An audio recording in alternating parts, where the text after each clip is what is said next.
અમદાવાદ શહેરમાં આવેલા દાણીલીમના બેરલ માર્કેટમાં આલા હજરત મસ્જિદ પાસે રહેતી મહિલા સબાના બાનુએ પોતાના પતિ સાથે મળીને નંદોઈની હત્યાને અંજામ આપ્યો હતો। આ ઘટનાની જાણ થતાં ત્યાંના સ્થાનિક લોકોએ બંને આરોપીઓને ઘરની અંદર જ બંધ કરી દીધા હતા અને દાણીલીમડા પોલીસ સ્ટેશનમાં જાણ કરી હતી। દાણીલીમડા પોલીસને આ બનાવની જાણ થતાં તાત્કાલિક ઘટના સ્થળે પહોંચી હતી અને આરોપી સબાના અને તેના પતિની ધરપકડ કરી આગળની કાર્યવાહી હાથ ધરી હતી। રાષ્ટ્રીય પાવર ન્યૂઝ દલપતભાઈ વણઝારા સાથે રિપોર્ટર સોહેબ કબાનવાલા।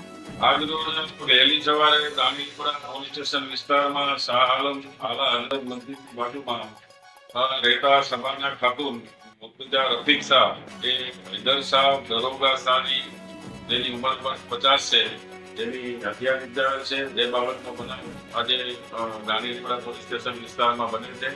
એ બાબતે હાલમાં મરણ જનાર હૈદર શાહના પત્ની જાહિદા ખાતુન હૈદર શાહ દરોગા શાહની ફરિયાદ લેવાની તજવીજ ચાલુ છે અને મરણ જનાર હૈદર શાહના ભરી અને કેમ કરવાની તજવીજ ચાલુ છે।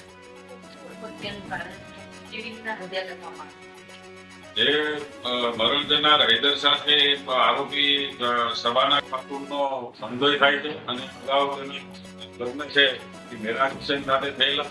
ત્યારબાદ સબાના ખાતુન અમદાવાદ ખાતે આવેલી છે, મૂળ બધા યુપીના રહેવાસી છે અને ત્યારબાદ હૈદર શાહ જે મરણ જનાર છે બિલાલ સાથે લગ્ન કરાવેલા અને હૈદર શાહને સબાના ખાતુન સાથે પ્રેમ સંબંધ હોય અવારનવાર ઘડિત માંગણી કરવાને કારણે કંટાળી ગયેલો હોય અને સબાના ખાતુને આજરોજ સવારમાં વહેલી સવારે 5 વાગે આવતા લાકડાના ધોકા અને ડિસમિસની હુમલો કરી અને મોત નિપજાવે છે।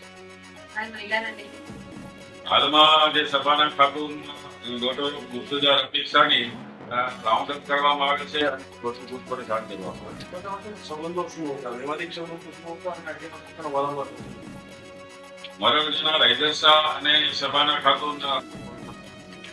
ખાતુન જે છે હૈદર શાહ શાળાની પત્ની થાય, પહેલો પતિ હતો અને ત્યારબાદ એની બિલાલ સાથે લગ્ન કરાવેલા। સબાના ખાતુનને 2 સંતાનો છે, જે પૈકી એક સંતાન બિલાલ સાથે લગ્ન થયા પછી થયેલ છે। જે 2 સંતાનો અને હૈદર શાહ જે મરણ જનાર છે એના દ્વારા પાલન પોષણ કરવા માટે બિલાલ સાથે લગ્ન કરાવેલા હતા અને બંને વચ્ચે સંબંધ હોય તેથી આ બનાવ બને છે।